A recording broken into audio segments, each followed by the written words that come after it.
Shalom, baiklah kami dari kelompok 2 MK Etika Umum mau mempresentasikan hasil diskusi kami dengan materi kebebasan dan tanggung jawab. Dalam presentasi kami menggunakan video kreatif dan semoga teman-teman dapat memahami dan mengerti apa yang kami presentasikan. Yang pertama adalah definisi kebebasan. Apa itu kebebasan?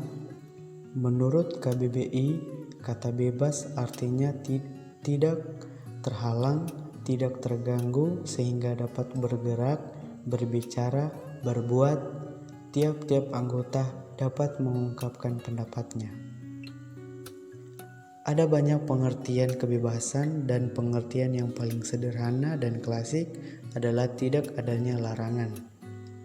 Meskipun demikian, konsep dasar kebebasan juga harus memperhatikan tidak adanya intervensi dari kebebasan yang telah dilakukan tersebut terhadap kebebasan orang lain. Jadi, ada dua kebebasan yang seimbang, yakni bebas untuk melakukan dan bebas untuk tidak diintervensi oleh tindakan tersebut. Arti kebebasan ada dua arti. Yang pertama adalah arti pasif, adalah bebas dari tindakan, paksaan, larangan, dan kewajiban. Arti yang kedua adalah arti aktif, adalah bebas untuk melakukan kehendak dan tindakan sendiri. Yang berikutnya adalah jenis-jenis kebebasan. Yang pertama, kebebasan untuk diterima orang lain. Artinya, kebebasan yang tidak menghina dan melampaui kebebasan orang lain, tidak mengambil hak orang lain, dan juga kebebasan yang bertanggung jawab, bukan kebebasan yang seenaknya tanpa aturan. Yang kedua, kebebasan untuk menentukan diri kita sendiri. Artinya, kebebasan seseorang untuk menentukan kegiatan, perilaku seseorang, ambil keputusan, dan mengintrospeksi diri sendiri untuk menjadi lebih baik dari sebelum. Yang ketiga, kebebasan fisik makhluk-makhluk yang berjuang secara sadar, manusia dan binatang, dan bahkan tumbuh-tumbuhan. Meskipun dalam derajat yang lebih rendah, menikmati kebebasan fisik sejauh rintangan-rintangan eksternal yang bersifat fisik dan material tidak menghalangi makhluk-makhluk tersebut. Yang keempat adalah kebebasan moral. Dalam arti luas, tercapai karena kemampuan untuk menentukan sendiri sesuatu tanpa dihambat oleh sebab luar, misalnya ancaman-ancaman yang bertindak secara batin atau interior pada pikiran dengan jalan imajinasi. Dalam arti sempit, tercapai karena kemampuan untuk memutuskan sendiri sesuatu tanpa berpapasan dengan kewajiban yang bertentangan, misalnya pergi ke bioskop. Yang kelima, kebebasan psikologis. Tidak mengecualikan tetapi sesungguhnya mengandaikan pembatasan psikis dan kewajiban-kewajiban moral. Kebebasan ini tercapai karena kemampuan menentukan sendiri sesuatu tanpa tekanan-tekanan psikis manapun yang mendahului keputusan yang akan memaksa secara jelas kehendak dalam satu jurusan yang sudah ditentukan. Yang keenam adalah kebebasan yang dapat dimengerti. Tercapai karena fakta bahwa kehendak yang tidak tergantung pada semua pengaruh dorongan indera ditentukan oleh akal budi murni belaka. Sejauh ditentukan oleh akal budi murni sendiri, kehendak menaati imperatif kategoris dan karenanya secara niscaya merupakan kehendak moral. Yang ketujuh adalah kebebasan eksistensial. Kebebasan yang menyeluruh yang menyangkut seluruh pribadi manusia dan tidak terbatas pada salah satu aspek saja.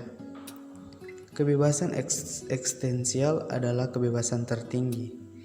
Kebebasan eksistensial adalah konteks etis Kebebasan ini terutama merupakan suatu ideal atau cita-cita yang bisa memberi arah dan makna kepada kehidupan manusia. Yang kedelapan adalah kebebasan yuridis. Kebebasan ini berkaitan dengan hukum dan harus dijamin oleh hukum. Kebebasan yuridis merupakan sebuah aspek dari hak-hak manusia, sebagaimana tercantum pada Deklarasi Universal tentang Hak-Hak Asasi Manusia atau HAM yang dideklarasikan oleh PBB tahun 1948. Yang terakhir adalah kebebasan sosial politik.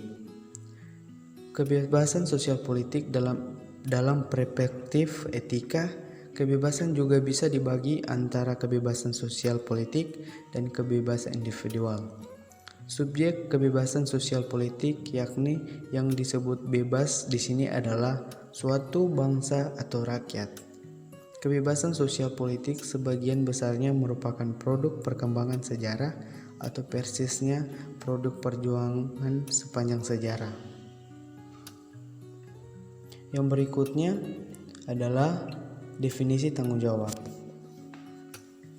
Kemampuan untuk memahami mengenai apa yang bersifat positif dan negatif, berusaha untuk mencoba tidak melakukan hal yang negatif dan berusaha melakukan hal yang positif.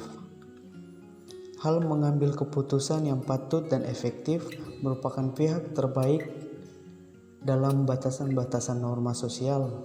Kesanggupan untuk menentukan suatu sikap dan memikul resiko terhadap apa yang telah dilakukannya.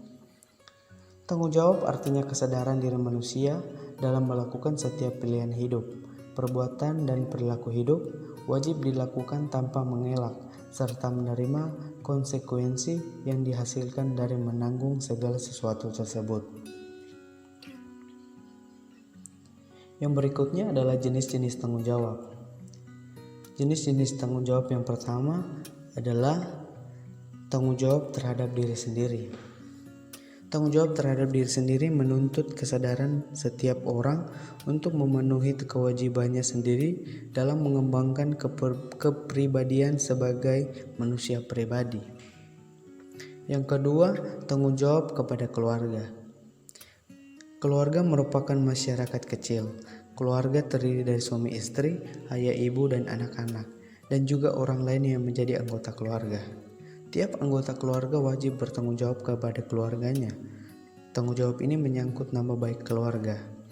Tetapi tanggung jawab juga merupakan kesejahteraan, keselamatan, pendidikan, dan kehidupan.